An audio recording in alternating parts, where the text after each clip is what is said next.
Hello, college football fans. Welcome to episode 68 of College Football Throwdown. I'm your co-host, Alex Schmitz, and today I'm joined by my dad, Peter Schmitz.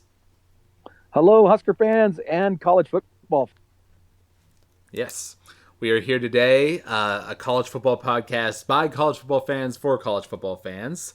And we are the father-son duo here to talk about our beloved Nebraska Cornhuskers, as well as the wider college football conversation as we get into this final week, upcoming week of regular season games. So there'll be a lot to talk about. So sad. It is always sad this time of year to recognize that just in a couple of weeks, football season will start to dwindle. And I always look forward to bowls, but frankly, since Nebraska's not going to be in one this year, it has a little bit different feel to it, in that I can't anticipate, that future game where Nebraska's going to play one last time. Mm-hmm. Yep, that is a bit of a bummer this year, but I think it gives all the more importance to our upcoming game against Iowa, that since we know this is our last game, so I hope that means the players will be fired up to perform well. Yeah, I think our attitude is good, it seems, going into this game for sure. Mm-hmm. I'm more concerned about health. Who's going to be reasonably healthy and able to give their best effort, combined with just our, the opponent. Just are we capable of playing with them yet? I'm not sure where we're relative to Iowa's strengths. They are a team that is not a great matchup for us, in my opinion. Mm-hmm. Yep, so we will get into that as well as the Michigan State game and the other games from Week 12 of college football. But before we get into that, I believe we both have some beers to crack. We do. Let's do that, shall we? All right. All right. Here we go. Nice beverage while we talk football. All right, here's my father-son activity. Here you go. Here's mine. Ooh, right. All right. There we go. We've had wonderful weather here in our time here in Reno, and but it's about to come to an end, and we're about to embark on really the first significant indications of winter arriving here in northern Nevada. Gotcha. Yeah, it's been kind of cooler here by LA standards for the past week or so. So you can tell with daylight savings, night coming earlier and all that sort of stuff, you can kind of tell, okay, we're in winter now. What counts for winter here in Los Angeles anyway. Right. So, getting into this Michigan State game, I had a convention going on actually on that Saturday, so I was not able to watch the game in full, but I did catch the last 5 minutes or so of the fourth quarter. And then after the fact, I watched some of the highlights, looked at the play-by-play, and kind of got a feeling for what happened in the game. You were able to watch it all live, is that right? I was able to watch it all live, and I have since rewatched it on tape as well. So got a pretty good feel for the game. All right. Yes, good old tape. Everyone loves tape. Okay, it wasn't a tape. It was a DVR version, but it's, well, what our basement looked like. That's all I'll say. Yes. Dad's collection of Nebraska games on VHS. We're very well acquainted. So in terms of our predictions from last week, we both said this was a very important game for us against a tough opponent. You predicted Nebraska victory 21-17. Well, I predicted an MSU victory of 31-28. It turns out we were both being optimistic with our scoring predictions, because the final score ended up being 9-6 Nebraska. Yes. Well, and I made that prediction, and probably so did you, without a sufficient regard for how miserable the weather was going to be last Saturday. Mm-hmm. Yeah, it looks like the snow didn't really start coming down until the fourth quarter. That's correct. Well, I mean, it started to spit a little bit probably around halftime, but it started coming down where impactful amounts probably in that fourth quarter. Mm-hmm. Yeah, and I think we knew that the wind was going to be a factor beforehand, which you Yeah. said you thought kind of disadvantaged us more than it disadvantaged them. I really did, and I still believe that. I mean, even as the game played out, I mean, if you try to look at it, especially when I get a chance to rewatch a game like I was able to, I always try to look at the game the second time or third time through with more of an objective eye, where you try to not quite have as much of a rose-colored Nebraska glasses on, and be more objective about plays that legitimately, if you were a fan of the other team, or even if you were just wanting to be objective, you would say that's a play they should have completed, or that's a play that a penalty that should have gone their way, or whatever, to try to give yourself a little bit more of an objective view. Mm-hmm. Yeah. I know just from looking at the comments, because like I said, I like to browse the Reddit posts for the Huskers or for college football, and it seemed like there was a lot of anger at the refs on both sides, from both fan bases, which is, I mean, that's kind of typical, but it seemed to be extra bad this game. Yes. Well, and that thing is that, in fact, I even took some time to listen to the radio broadcast from the Michigan State broadcast team, because I'm a big fan of theirs. I think that they do a great job, and it was almost humorous, what their perspective was, as they were looking at the same things that we looked at, or that I looked at with my wife Kim, and we had a completely 180-degree view of what theirs was. So it just gives you that whole perspective thing. Mm-hmm. But no, I don't think anyone was predicting the kind of game that it ended up being. I mean, the idea of Nebraska going a whole game without scoring a touchdown, given what we've done recently in terms of our offensive performance, would have had to have gone through as a huge disappointment. But equally so, to have a team that has been giving up points and yards and offense the way our defense has been so generous this year. I would have never been able to guess that we were going to be able to hold even a struggling Michigan State offense to 6 points, because the reality is that we've let some other offenses that weren't all that highly regarded we've made them look like they were ready for the Super Bowl. So, right. Well, and you will recall though that I mentioned on the last podcast, like everybody was going to be happy when our offense and their defense was out on the field, and then quite the opposite when the reverse was true, because those were both teams' strengths, us on offense, them on defense, and then they had a sucky offense, we had a sucky defense.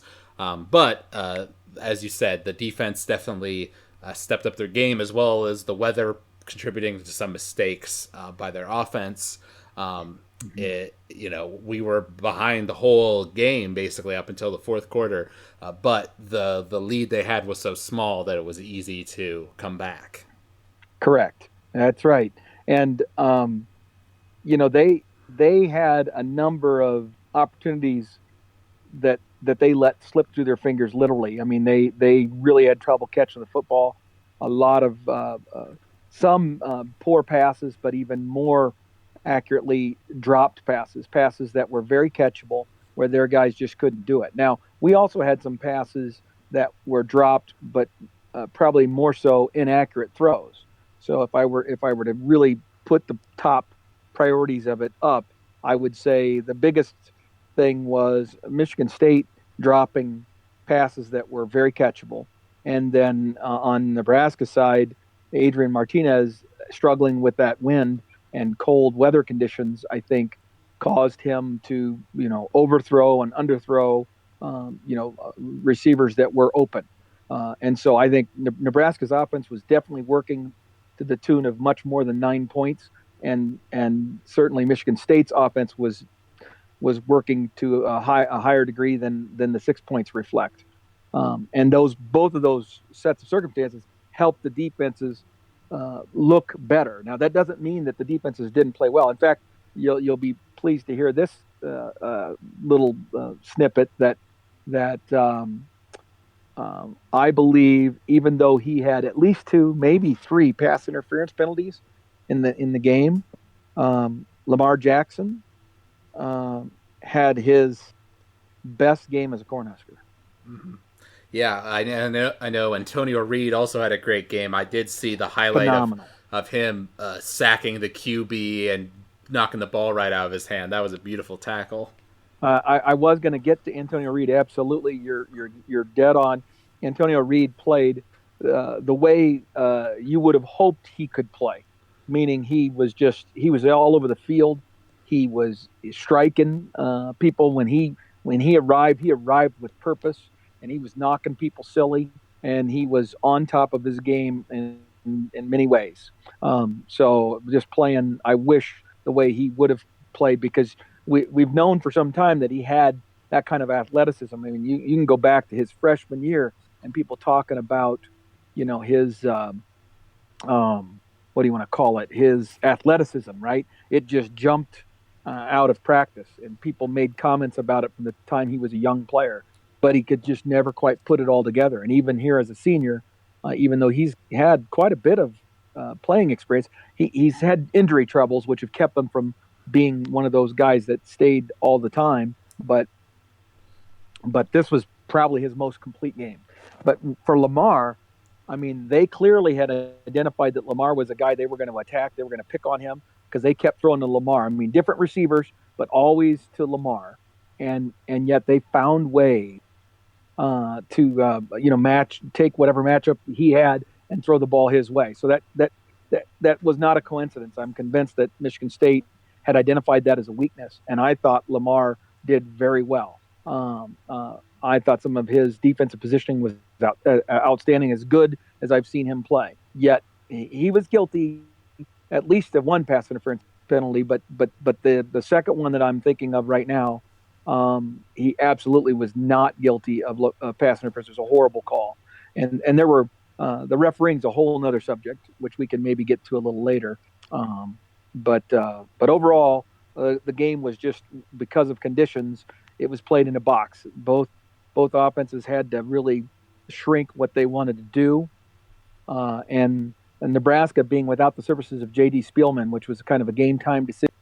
He's been day by day to day, kind of with his injured foot, and not having him certainly hindered our explosiveness on offense and threat, because then they were much more easily able to bracket Morgan Jr.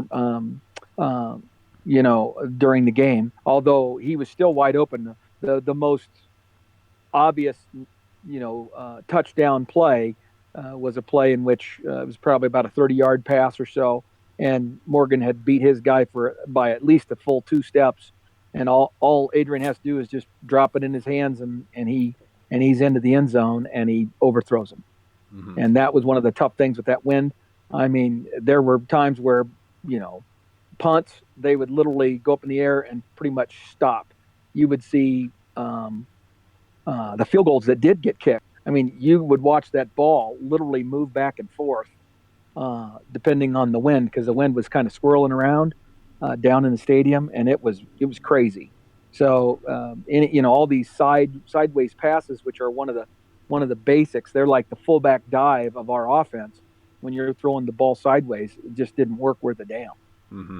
Yeah, and speaking of mistakes on Michigan State's side, I did see there was, I think it was in the third quarter maybe, or I might be wrong, but their quarterback threw a dart right at one of his receivers, and he was open, and the ball just was very clearly in his hands, and he just dropped it, and he pounds his hands on the ground because he knew he had it. So that was a big dropped touchdown pass, and then I know that they missed a field goal earlier in the game. Right now the missed field goal was it's kind of one of those weather related things, and he kicked it and hit an upright.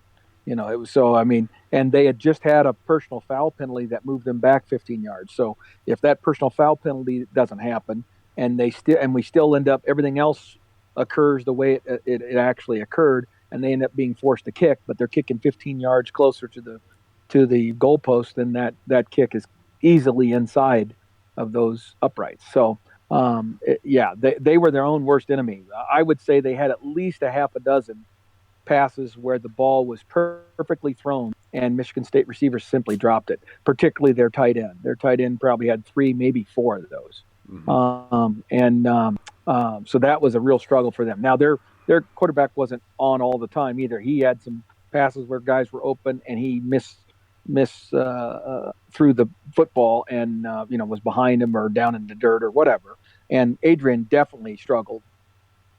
This being his first game with that set of circumstances, a cold weather, snowing, super windy, you know, you kind of had to know that this was going to not be his best day, being the California kid that he is. But I think having gone through that experience, that will help him not only this coming week, but in future years as well. Yep, that's the hope for sure. Speaking of the penalties, obviously it sucks that there were some bad calls. Like I did see, like I said, I saw the fourth quarter, so I saw we were 3rd and goal when we were at like the 2-yard line, and he threw a pass to Spielman, which was incomplete, but the receiver was very clearly holding him. You could see it in the. I'm sorry, Morgan. Yes, Morgan was in the corner. Yeah, and Morgan was trying to move in the direction of the ball, and the defender just was shielding him from moving in that direction. Yes, so that's one they got away with. But when you look at the numbers on it, they had 7 penalties for 87 yards. We had 5 for 45. So it definitely was more damaging for them than it was for us. Oh yeah, I totally agree. Yep, our issue is probably more about penalties not called. Like there was a penalty that you wouldn't have seen because it was early in the game on a punt return. Morgan got a punt return and ran to his left and had gained about 15 yards or something like that. And so we were going to have good field position regardless. It was probably 35, 40-yard line when he went out of bounds. And the Michigan State guy come flying in and hit him, not just as he was stepping out of bounds. I mean, Morgan was already all the way past the 3-yard white zone of that separates the field from the sidelines. I mean, he was literally on the other side of that when he got in contact. It should have been so easily a personal foul penalty, and they didn't call it. It was a no call. And so there were a couple of no calls on both sides. So the refs just struggled. It was not a well ref game for either side. I think, and that's what I kind of chuckled as we were listening to the Michigan State broadcast, is their perspective being so much different. That some of these personal foul penalties that got called against Michigan State, they thought they should have gone against Nebraska. I would love to sit down with those announcers and watch the game play by play, including all the after play, extracurriculars, and get them to honestly say to my face that they believe that Michigan State was not at fault in some of these calls, because they were adamant that it wasn't Michigan State's fault, and that's just football. And that does go to a perspective that I wanted to talk about a little bit, which is, Michigan State's a team that has built its reputation on being on the edge. That's why they play such great defense. You can always count on Michigan State. They're going to play for 60 minutes. If you're going to play a Michigan State football team, you better be ready to play 60 minutes, because that's what they're going to do. And they're going to be chippy and edgy and intimidating, or attempting to intimidate from the very first whistle. And what I find somewhat ironic is that when teams who are not that way, I don't think Nebraska has that reputation for necessarily having that kind of toughness or edge like Michigan State does. But when you play a Michigan State, that tends to bring that out of other teams. And so Nebraska was way chippier than they normally are, and what I have seen under Scott Frost, or even ever since Bo Pelini. I mean, we were kind of that way, and we had that reputation when Pelini was our coach, because you tend to take the personality of your coach a little bit, and so we definitely had a little of that with Pelini, but during the Riley era, definitely not. And so far this season, I don't think we had shown it until this game. Mm-hmm. Yeah. So this is a quick question. Obviously, the MVP of the game, if we were to give it to one, would be Barrett Pickering, our field goal kicker.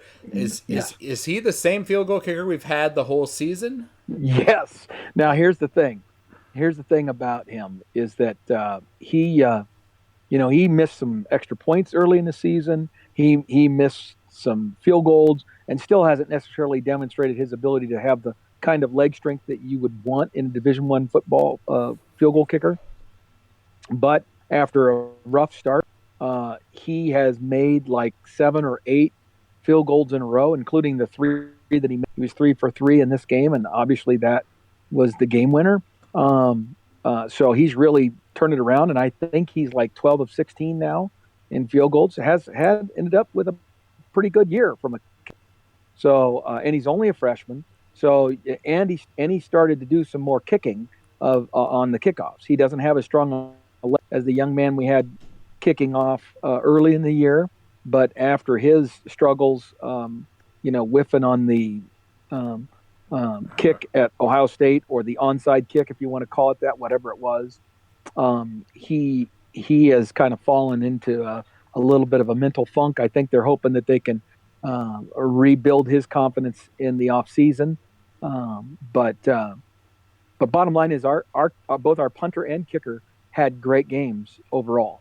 I'm very pleased with our kicking specialists in this particular contest. Right. Well, yeah, it's good to see that improvement on special teams, given that was such a struggle early on. Absolutely. And I was especially, I know he had the wind at his back at the time, but I was especially impressed with the 47-yard field goal. That's not an easy one to make. No, and it's not like the wind was perfectly at his back. It was at the side, and again, if you watch the broadcast and you see that field goal kick go, it's like dancing. I mean, it's just, I don't know. It's not flying straight. Let's just put it that way. The wind is doing some stuff to that ball all the way to that goalpost, and it was pretty much right through the middle too. Right. I mean, it was a really good kick. Yeah, and he probably could have gone another, 6 or 7 yards probably, and still gotten over the pole. So, I mean, yes, it was wind aided, but I suspect even on a calm day, he'd have been able to make that kick. That kick still is successful. Mm-hmm. Yeah. So I'll just go over some stats real quick, and then we can wrap this up because I thought it was interesting. We had 103 rushing yards, whereas they had 143. Pretty even in terms of passing. We had 145. They had 146. They had 10 minutes more time of possession, 25 to 35. And then we were 4 of 14 on third downs, while they were 9 of 20. So, pretty close stat line in terms of yards, though clear that they had more success on third downs than we did. And not a pretty game overall on either side for the offenses. Though their guy Connor Hayward had 80 rushing yards and 78 passing yards. So he was definitely the big yard getter on their side. Yes, and he had some. He had probably the two biggest single plays of the game, which he had a pass completion that flipped the field on us, and he had a couple of big runs, one in particular early in the game, which led to one of their first scores, their first field goal. That was one of the longer plays of the game. And in reading and just getting a feel for the post game, even Nebraska fans, and certainly Michigan State fans were questioning why Michigan State didn't run the football more, because they should have. All indications were that they were having their offensive line was changing the line of scrimmage and pushing our defensive line back, and yet for whatever reason, in some critical situations, they chose to throw the football, on a 3rd and 4 or 3rd and 5 when they probably should have ran it. Now, to their defense, D'Antonio, their head coach, said, "Hey, we ran it 36 times. It's not like we didn't run the football. You can't always run it." And so his thought was, hey, we were running our offense, and it calls for not always running the football when it's 3rd and short. You got to sometimes throw it to keep people honest, and they chose to do that. But sometimes that's overthinking it, right? In your effort to follow the game plan or follow your trends and that you want to be balanced or whatever, even though hey, right now our experience in this game, right at this moment, is we're dominating the line of scrimmage. Let's go ahead and keep doing this till they stop us. And then maybe after they stop us, we'll start doing something else.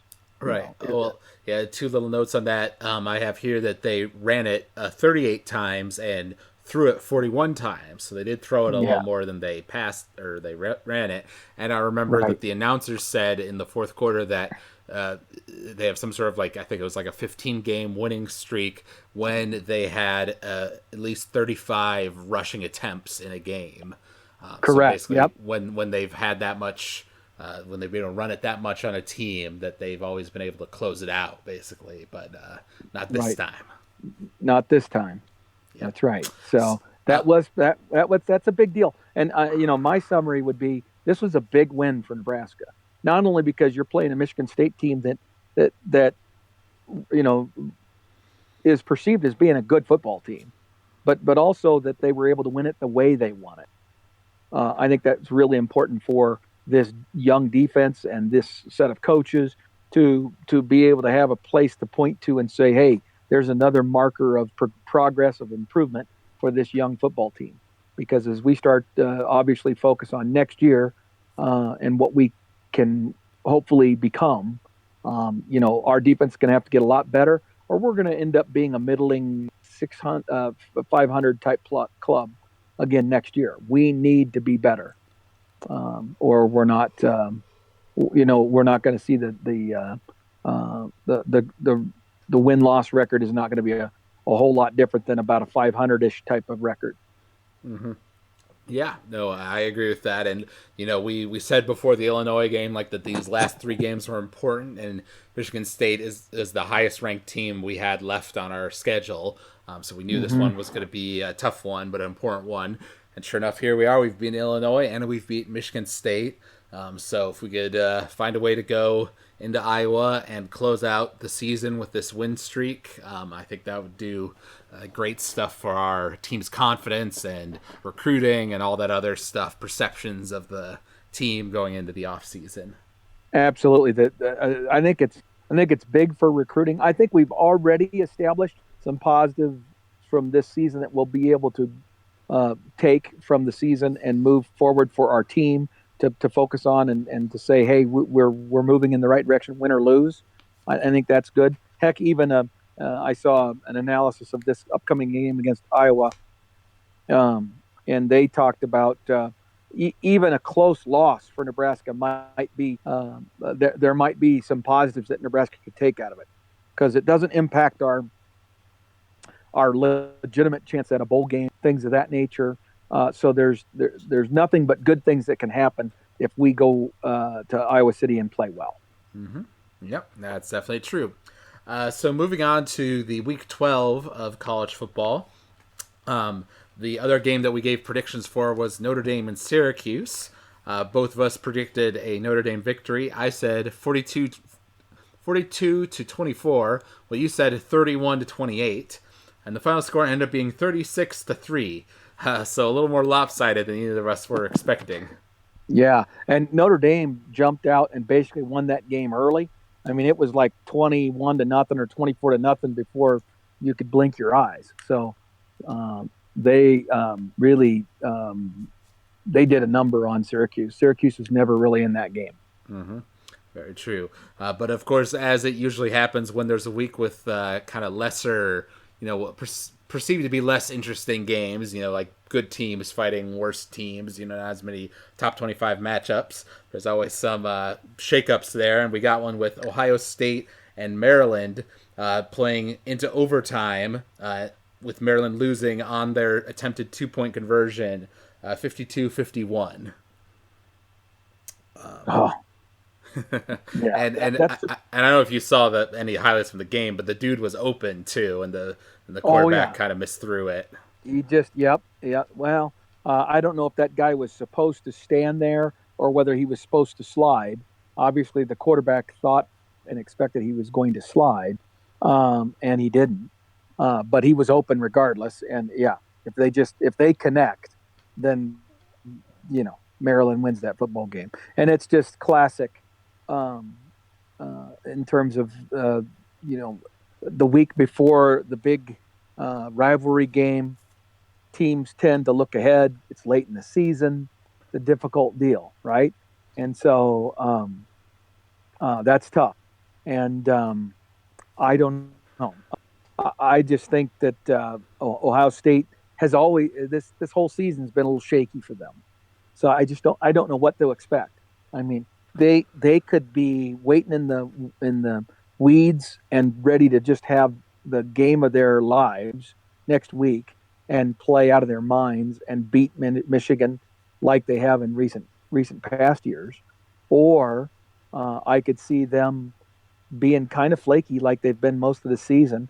And if they are, I think Michigan is the type of team that will be so fired up that they will just start to roll.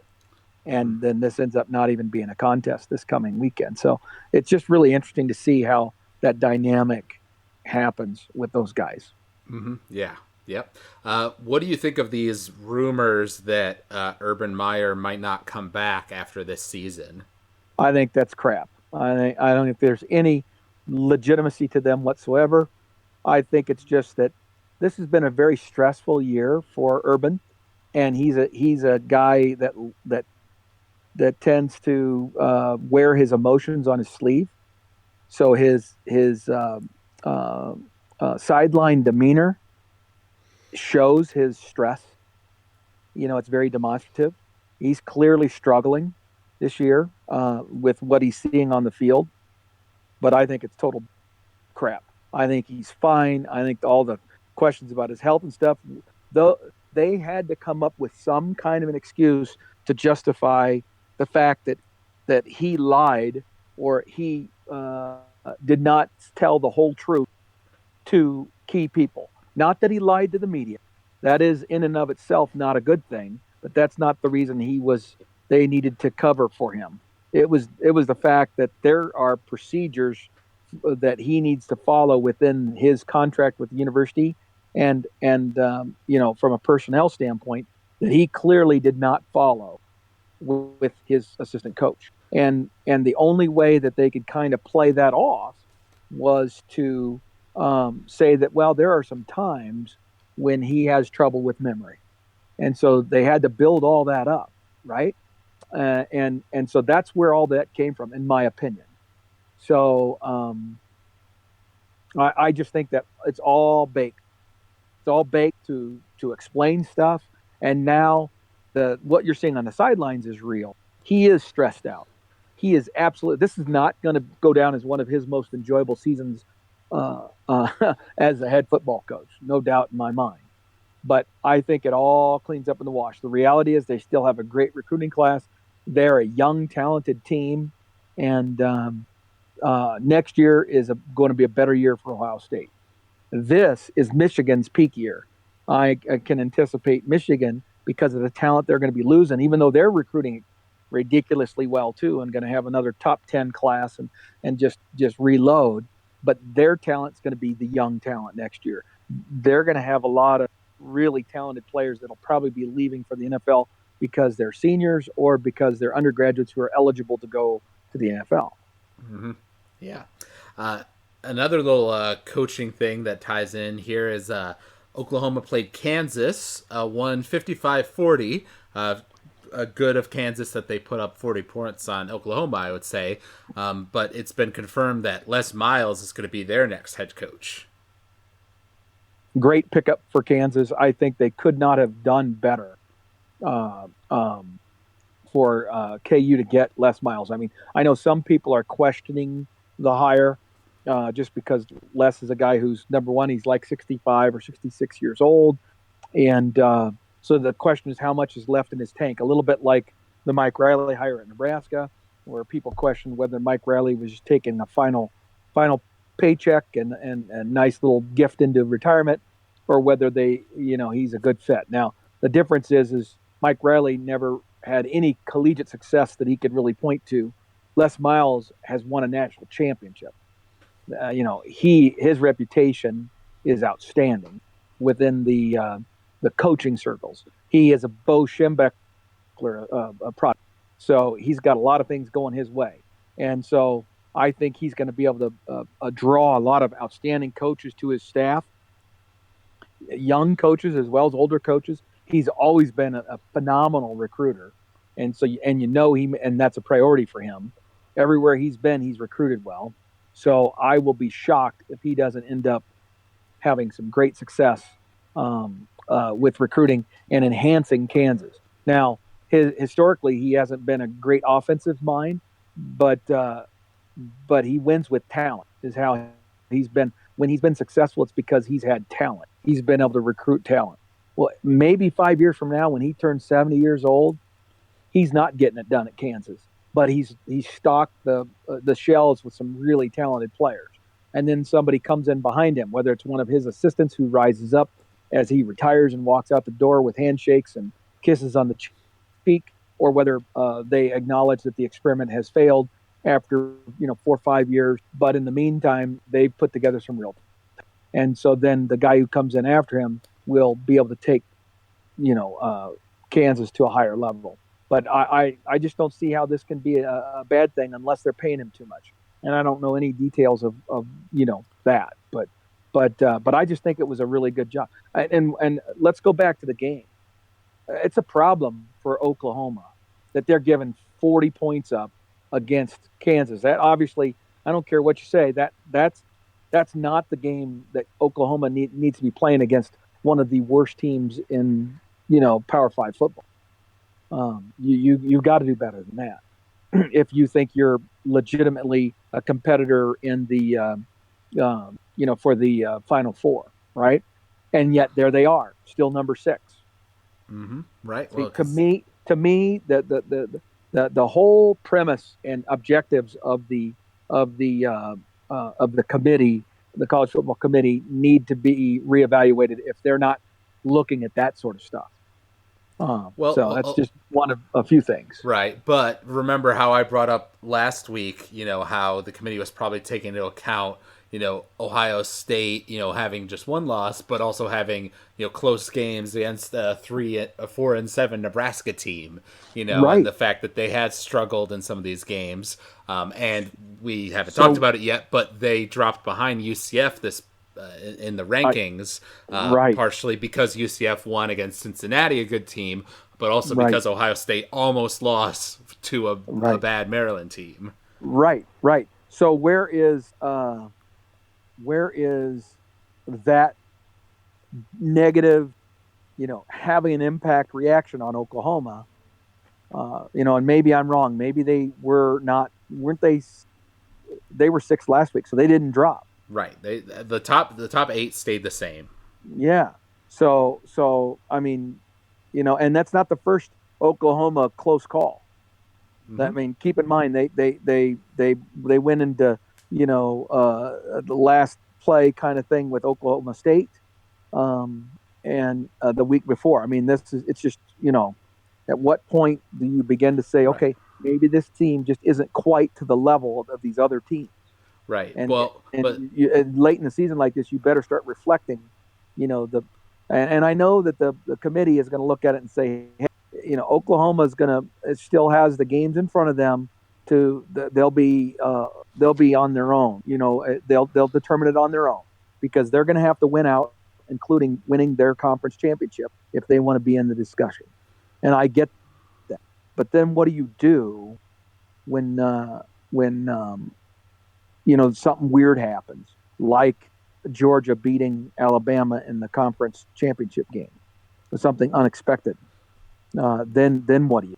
True. So, though I think the fact that they are 6th and they're ranked under a 1-loss Georgia team right now from the SEC goes to show that if everything plays out as kind of we expect, our Final Four are going to be what they are now: Alabama, Clemson, Notre Dame, Michigan.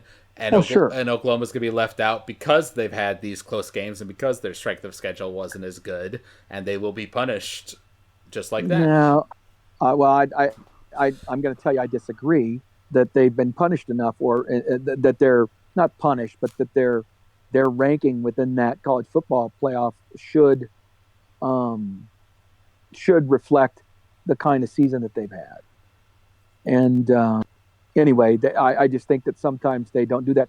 And the problem is that if all of a sudden they started to try to address that this late in the season, now you've established too much predictability to it. And now you'd have to explain some kind of a dramatic shift.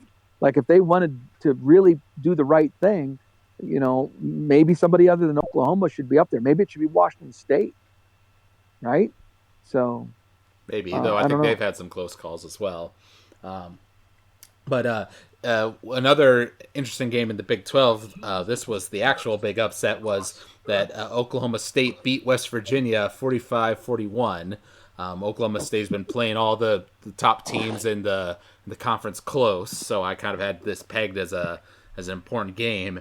And so now they play against Oklahoma next week, but I think for the Big 12 conference, they're definitely cheering for Oklahoma because if West Virginia wins, well, they already have two losses.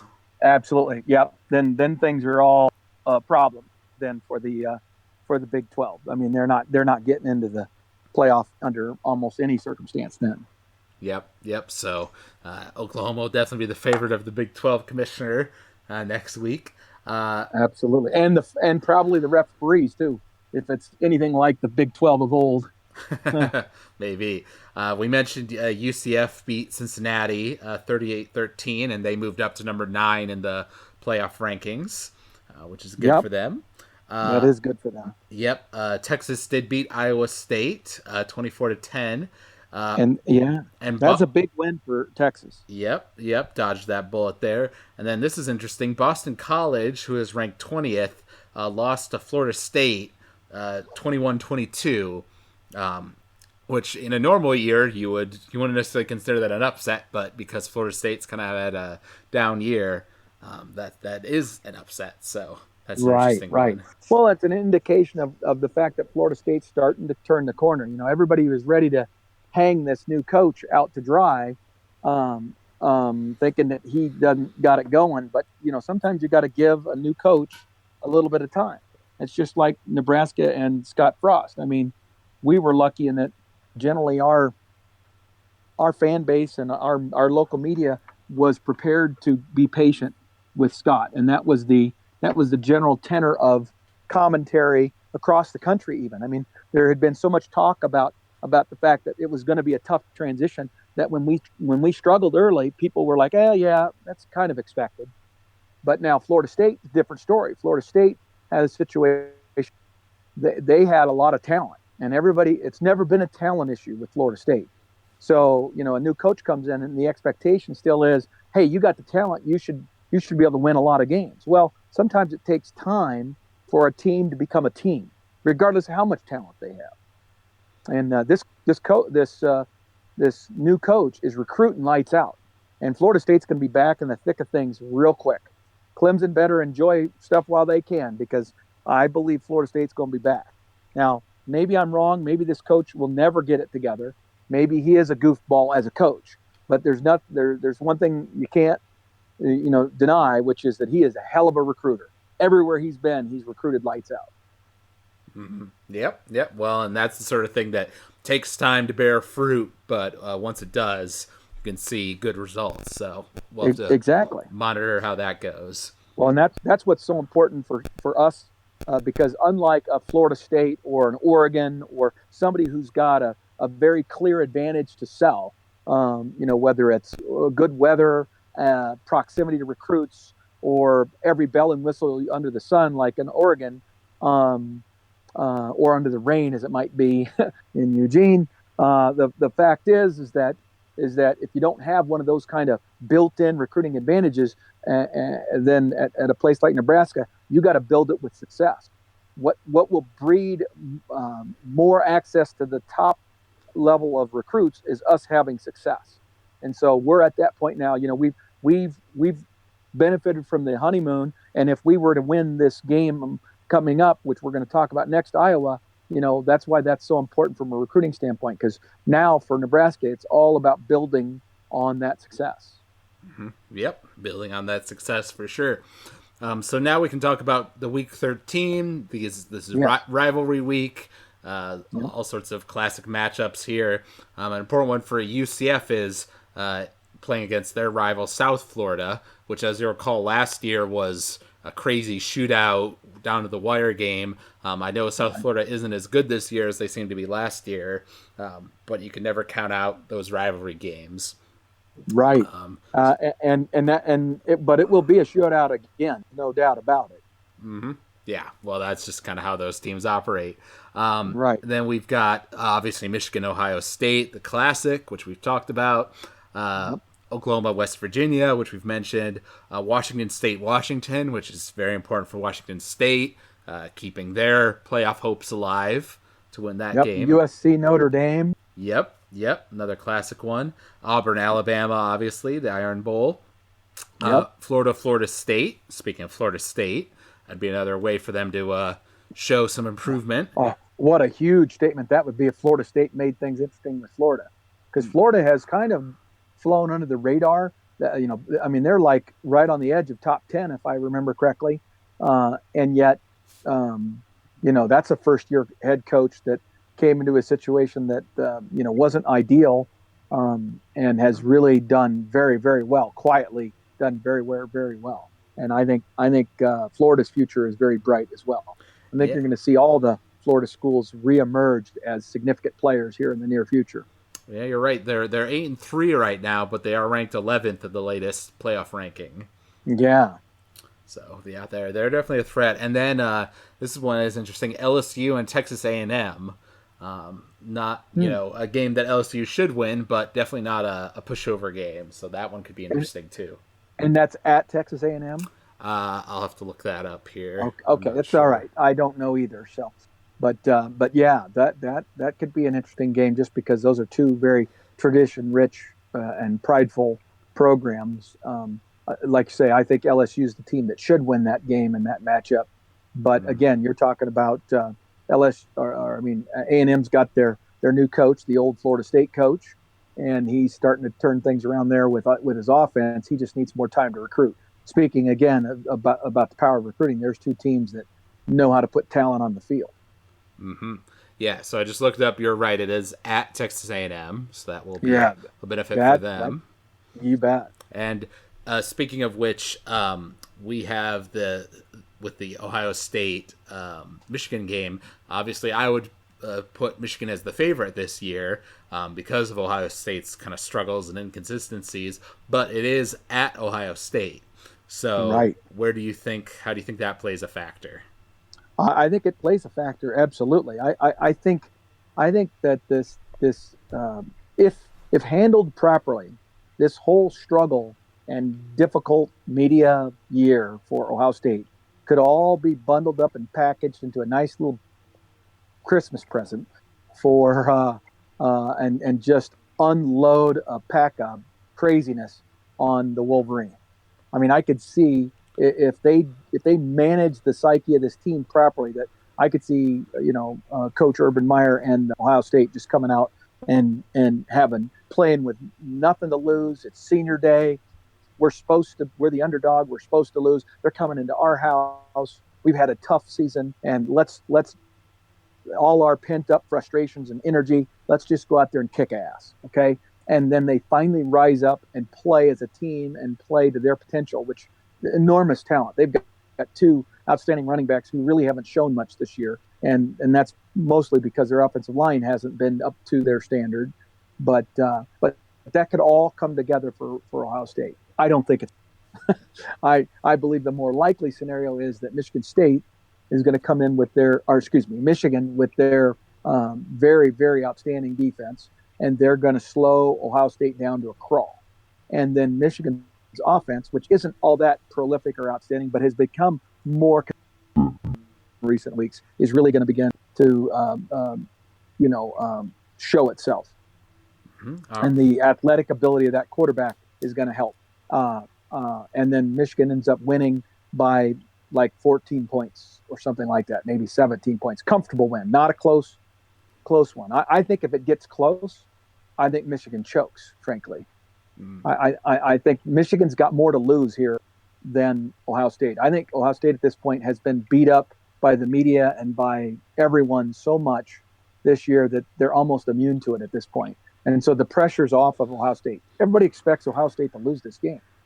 And Now, what I'm curious about, and I apologize, I meant to look this up before our podcast and did not, but Winovich, who is one of Michigan's most outstanding players, got hurt last week in the Indiana game. Now, I think he's expected to play. He said he was going to play and everything this week because it's the Ohio State game. So it's a question of how effective is he going to be? Because I think it was like an ankle injury. And he is a attack, aggressive defensive lineman, and he's a difference maker. But if he can't come off the edge and be his normal self because he can't plant and press off of that ankle the way he normally would, then he becomes a lot less effective. And that changes the dynamic of their defense, in my opinion. So it's going to be interesting to see. Mm-hmm. Yeah, I just looked it up. It says that they are hopeful he will play at OSU, but no confirmation. Okay. See, so I mean, I'm almost certain he will play. I would be shocked if he doesn't. I mean, they'll do whatever they have to do to get him on the field. The question is, how effective is he going to be? Mm-hmm. Right. So I'm assuming he's going to play. It's just a matter of, is he going to be the madman, crazy man with the long hair that he's been when he's been healthy this year, or is he going to be something dramatically less than that? Right. You know. Okay. Well, so what is your score prediction for? I think Michigan wins by 10 points. So let's say that it's going to be 31-21 Michigan. 31-21. All right. I think that's a solid score.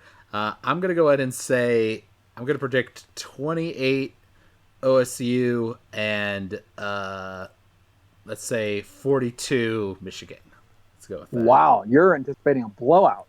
I mean, that's not that much more than what you're saying. It's 14 points. 20. Okay. All right. 14 points isn't that much. It just sounds like a much bigger. I mean, 42 points is a lot of points to give up. So right, that's why I think it's a blowout. But you're right. Right. We saw them give up 51 to Maryland this past week. So well, yeah, that's true. That's true, and that included overtime points too. But yeah. So I think that'll be an interesting one to watch for sure. And then we've got the Oklahoma-West Virginia game, which I just looked up. It is at West Virginia. And so obviously West Virginia is going to be disappointed coming off of their loss to Oklahoma State, kind of dampering their hopes of a playoff chance. But this is still playing for their chance to go to the Big 12 championship game. I don't think so. I think it's over for them. I think even if they win, let's see here. Well, things get really interesting then, don't they? Because then it would be between West Virginia, Texas, Oklahoma, and who played Oklahoma? Who played West Virginia last weekend? Oklahoma State. What? Oklahoma State. I don't know how many losses they have, so I don't know. But it would end up being a three-way tie between those guys, and I think Texas may be the team that would go in that three-way tie. Huh. So even if West Virginia wins, then they would need a Texas loss to go, is my point. I think Texas controls the destiny of that three-way tie. I don't know. I don't know how they end up. You know what I mean? That Texas ends up being the number 2, and it would be Texas-Oklahoma for a rematch. I don't know. We'll have to wait and see. But I have a feeling Oklahoma's going to. So my prediction on this one is that Oklahoma probably is greatly disappointed by their performance against Kansas. Again, I'm gonna assign that to looking ahead to the next week's game. Obviously, West Virginia didn't play very well because they lost their game. Now, they were playing against an Oklahoma State team that's pretty salty. Remember, Oklahoma State nearly beat Oklahoma. So they're all very closely comparable teams, in the big scheme of things. So, and it's at West Virginia, which should give West Virginia a few points. But I just have a feeling that Oklahoma's been on this big stage a lot. They've been there, done that. And I think that experience and that expectation of winning is going to help Oklahoma a little bit more. And West Virginia is going to not be able to rise to that occasion, and they'll fall a little short. It'll be another one of these shootouts where it's almost like whoever has the ball last wins. So pick the score. It's going to be, 45 to 41 or 42, 45 to 42. Okay. Well, hey, Oklahoma. that's the score I just wrote down myself. But I'm, Is that right? But I'm predicting West Virginia wins. I'm going to say that the okay. home field advantage, along with the momentum they've had throughout the year, Well, and the fact that I guess they are newer to this than Oklahoma in that respect. yeah. So they Right. maybe they'll have more fire. We'll have to see. Well, now you got me fired up. So before we end this podcast, as we continue to talk, I'm going to do a quick little Big 12 standings thing to understand the implication of that. Because remember, in the Big 12, there's not divisions, so it's just the top two teams. And so the question is, how many teams are going to have basically the same record, right? Both in conference and out of it. So I will take a look at that while we continue to talk about other games and such. Right. Yeah. Well, and then obviously, of course, the biggest game of the weekend by far is the Nebraska-Iowa game, yes, which we must the talk one that about. no one cares about but Nebraska and Iowa fans. That's right. Well, and what's interesting is that in Week 12, Iowa played Illinois, the same team we played 2 weeks ago. And they put up a similar score. I think we put up like 56 points or something. They put up 63. But the difference is that they shut out Illinois. It was 63-0. So it was a brutal game.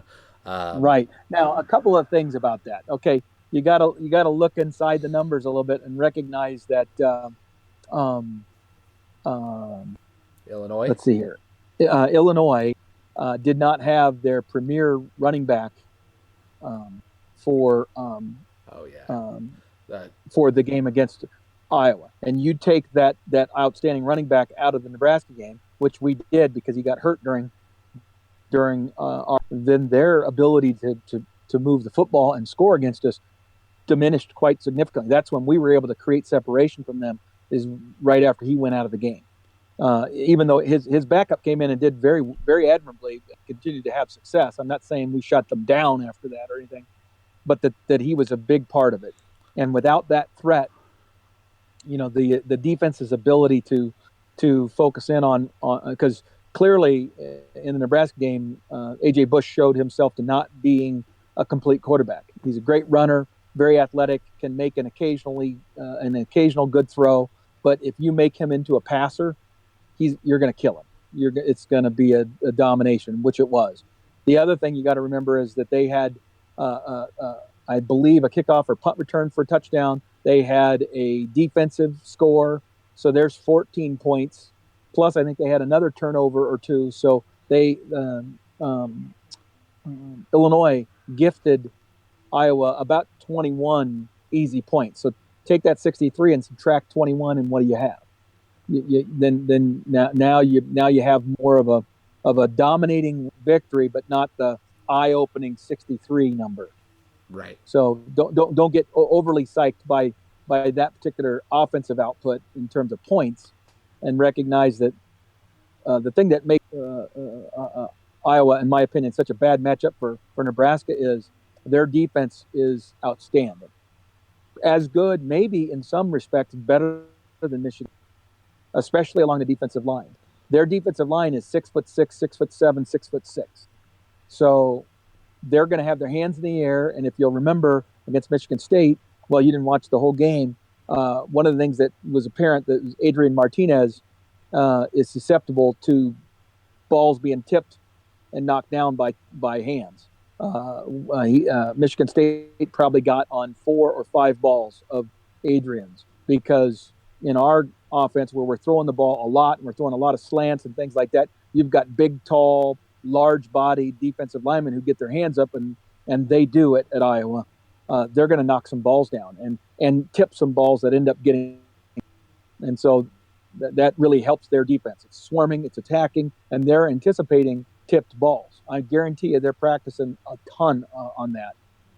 So, yeah, there you go. I recall in the fourth quarter there was definitely one tipped pass that thankfully kind of went up in the air and bounced where nobody was. But those are always dangerous. Oh, very dangerous. And I'm very worried about our ability to do that. I think this is just a bad matchup for Nebraska's offense this year because of the combination of their defensive line as good and the type of physical athletes that they are. And then on offense, they have the tight end. including Noah Fant, who's from Nebraska and was one of these players that should have never gotten out of Nebraska. We kind of snubbed him a little bit, and then he ended up going to Iowa, and an All-American, probably be playing on Sundays type of player, and he is outstanding. And then they have another tight end. His last name I can't recall right now. It starts with an H, Hoaxton or something like that. Who's equally outstanding. And one of the things we've struggled with more than anything this year is within our defensive scheme, because it's such an attacking mode where we're almost always having to blitz somebody because we're not able to get any pressure from our front defensive line on its own. We have to blitz. And when you blitz, you're opening yourself up to your underneath, right? Your linebackers are being devoted to blitz instead of covering. And our linebackers have not done that well all season. So the matchup with their tight ends and with a smart, heady quarterback like they've got is going to be a really bad matchup for us defensively. And then offensively, I believe that their defense is designed specifically with the what I want to say, the best skill sets you can have to stop an offense like ours. Big, tall, powerful defensive line, so that you can keep the offensive line off your linebackers, so your linebackers are free to roam, play some zone behind it, and then wait for the tipped balls and then react on the tip and catch them. I could see Adrian throwing 3 or 4 interceptions on Friday. Yeah, wow. That could be rough. My hope would be that we might have some struggles running the ball, but if we're able to exploit their secondary, and especially if Spielman is playing in the game at a healthy level, that will give us more options there. Adrian Dart might be what saves us too. We'll have to see. Right.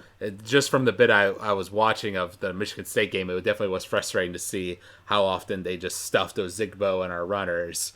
So I think that will definitely be something we'll have to deal with. But if the weather is better than what we experienced against Michigan State, I think we'll see more success from our offense than we did in that game, but probably also more from the opponent's offense as well.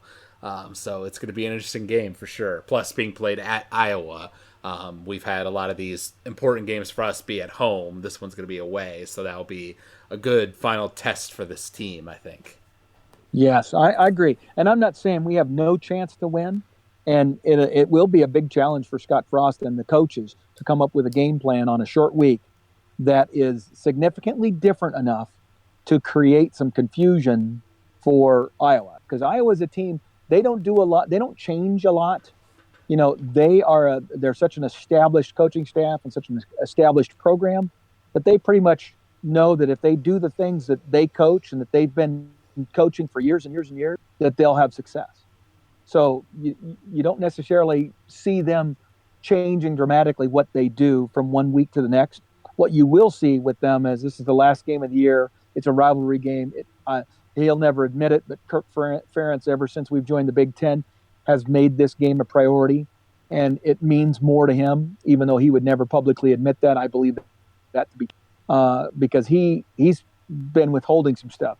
So you can expect all but the kitchen sink to be thrown at us. And if he has a chance to run it up on us and kick our ass again like he did last year, he's going to do it. The more years that he can beat the hell out of Nebraska, the better, as far as he's concerned. Because I think he gets great pleasure in being able to do that. And I think he also is aware that eventually, if Nebraska gets the ship righted, that this game's going to get a lot more difficult for him. Mm-hmm. So he wants to take advantage of it while he can. So I think Iowa's going to go for the throat. Iowa City is one of the toughest places to play. And so the weather's not going to be conducive to our offense being on all cylinders. So I just think it's a game that's going to be very difficult for Nebraska to win. So for us to win, J.D. Spielman has to be more than just utilitarian. He has to be at 90+% and a real factor. And if we can have both of those guys being a factor, and we can throw some of those short, safer passes to those guys, and then they can catch it and make plays after the catch, like they have against some teams this year, that would be very, very important. Additionally, our wide receivers, when they're not catching the ball, they need to be blocking like they have been. They seem to keep getting better and better at that. And if we can do those things, then I could see our offense starting to produce some points. Not on the level of what we did against Illinois, but more along the level that we did against Ohio State, where we had reasonable success running and throwing the football against a good Ohio State football team, a good Ohio State defense. That's the best I could hope for. So I think the most we're going to get out of it is like 31 points on the Nebraska side. Mm-hmm. So the question is, can our defense slow an offense at Iowa that isn't great? Iowa's offense has struggled to run the football. Their offensive line is maybe not quite as good as they've been in recent years. And their running backs are definitely missing the talent level they've had in recent years. So can we defend them well enough to keep them out of the end zone and keep them under 30 points? If we can, we win. If we can't, I don't think we win. All right. And so that's kind of my take on it. My inclination is to believe that it's going to end up being an Iowa victory, and regretfully, I'm thinking it's going to be about 42-21. Interesting. Well, I predicted a Michigan State victory last week, and I was proven wrong. So this week I'm with our Huskers. I'm going to predict a 24-21 victory for the Big Red. I'm going to say that the weather might not be conducive once again, which will slow down both teams. We might see a lower scoring game, but I'm going to put my hopes in the fact that our defense did take a step up through these recent games, especially the Michigan State game, that we're going to be able to slow them down enough that Martinez will find his mark and we will win the game. Plus, having a special team, having more confidence in our special teams and Pickering's ability to kick reasonably long field goals, that could be a factor as well. Oh, okay. Yeah. Special teams will definitely be a factor in this game. No doubt in my mind. Now, I'm curious then. So I picked Nebraska to win last week, did I not? You did. Yeah. So I kind of went against Hoyle last week and said we were going to beat Michigan State, and we did this week. And I hope I'm wrong, but I don't feel like this is as good of a matchup because I see the Iowa tight ends having a very big day offensively. Their offensive line being able to just control things, and I think that will be their game plan is going to be to shorten this game and just power football and throw play action passes to tight ends and wide receivers and just grind it out into a victory. And in the meantime, let Nebraska make enough mistakes. Let Adrian Martinez throw a couple of balls that end up getting tipped at the line of scrimmage, and one or two of them gets picked by Iowa, and away they go. And takes away an offensive series at a minimum. Leads to additional points at a best case scenario for them. Right. Now for us, here's the scenario where we win, because obviously I want that scenario to happen, and that is that we get out on them early. We get out in front of them, and they get their heads spinning because we're able to get into our hurry up offense where we're in a groove, and they tire a little bit and they are not able to quite get it going. And Adrian has one of his better days in terms of throwing the football as well as running it. I think Adrian running it is going to be very important to us. And then obviously our other running backs. But if we could do that and get a lead on them, get a 14 or even more 21, 17, whatever point lead and make them chase us, that dramatically improves our chances. I think we have to get them chasing us. Otherwise, it could get ugly if it's the reverse. We can't play catch up with them. All right. Yep. Well, we will see how that plays out. So I think we're going to get into our wrap-up mode. By chance, did you look up the info on the Big 12 you were talking about? I did. I did. And here's the scenario. Oklahoma is 7-1. West Virginia is 6-2. Texas is 6-2. These are all conference records. Right. So if next week Oklahoma wins in that West Virginia game, then they're clearly the top-ranked team. And then Texas plays whoever they play. Do you know who Texas plays in this last week? I'll look it up real quick. Okay. That wasn't. Is it TCU? We'll find out. but I don't think so. I think they've already played TCU, but TCU's only Kansas. They play Kansas. Okay, see, there you go. So Texas is going to win that game. So Texas is going to be 7-2, and Oklahoma, if they lose to West Virginia this week, is also 7-2, and West Virginia would be 6-3. So it's going to be an Oklahoma-Texas Big 12 title game. And remember, Texas beat Oklahoma this year, so that's Oklahoma's only. I'm going to predict that Oklahoma wins this thing, and then ends up being an Oklahoma-Texas Big 12 championship game. I see. Well, you just said this is if West Virginia beats Oklahoma, so they wouldn't be 6-3, right? They'd be 7-2 like the others. No, if West Virginia beats them, then now you have three 7-2 teams. Right. Because Oklahoma would be 7-2, West Virginia would be 7-2, and Texas would be 7-2. And how they decide which of those two get to go to the bowl game or get to go to the conference championship game, I don't know. Now, their conference records being the same, then it goes into who beat who. I would assume their tiebreakers in that situation are going to be who lost to who and who beat who. Because now Oklahoma would have lost to both West Virginia and Texas. And that might immediately eliminate Oklahoma, and it would become a West Virginia versus Texas Big 12 championship, and Oklahoma's out. Mm-hmm. Because Oklahoma's losses would be head-to-head against those other two teams. That's probably what would do it right there. I don't know that for a fact, but that's what I'm going to speculate. Yeah. Now, wouldn't that be a turn of events? Mm-hmm. So Oklahoma's playing for their life. They can't lose to West Virginia and then play West Virginia again. See, had West Virginia won, then this Oklahoma-West Virginia game would have been rematched the following week. No matter who won the game, you know what I mean? Right.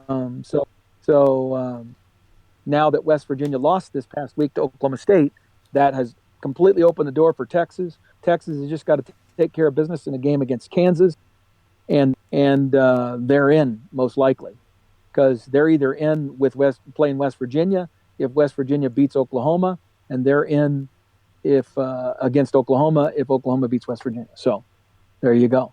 Interesting.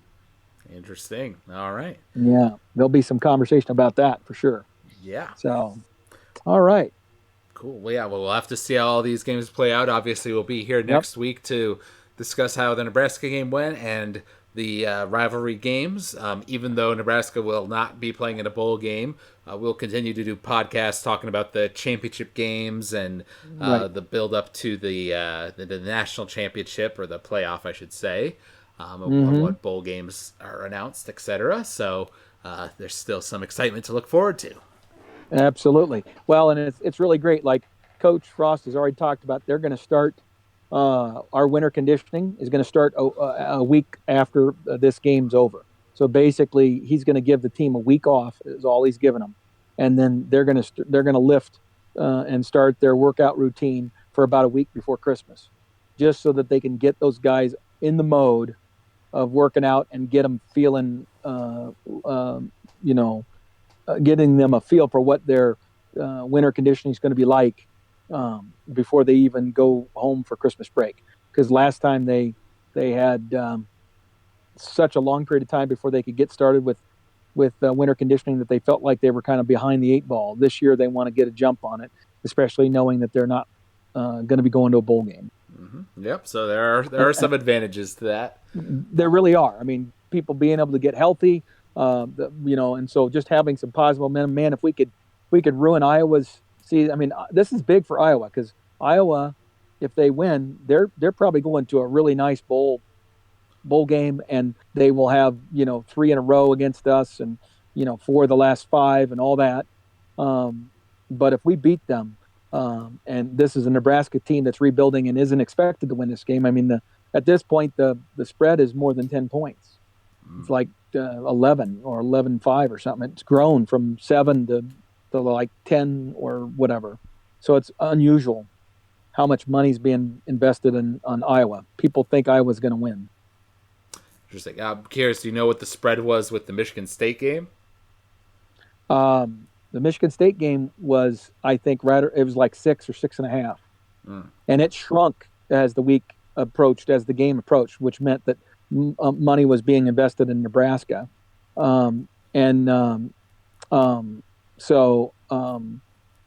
this is the opposite.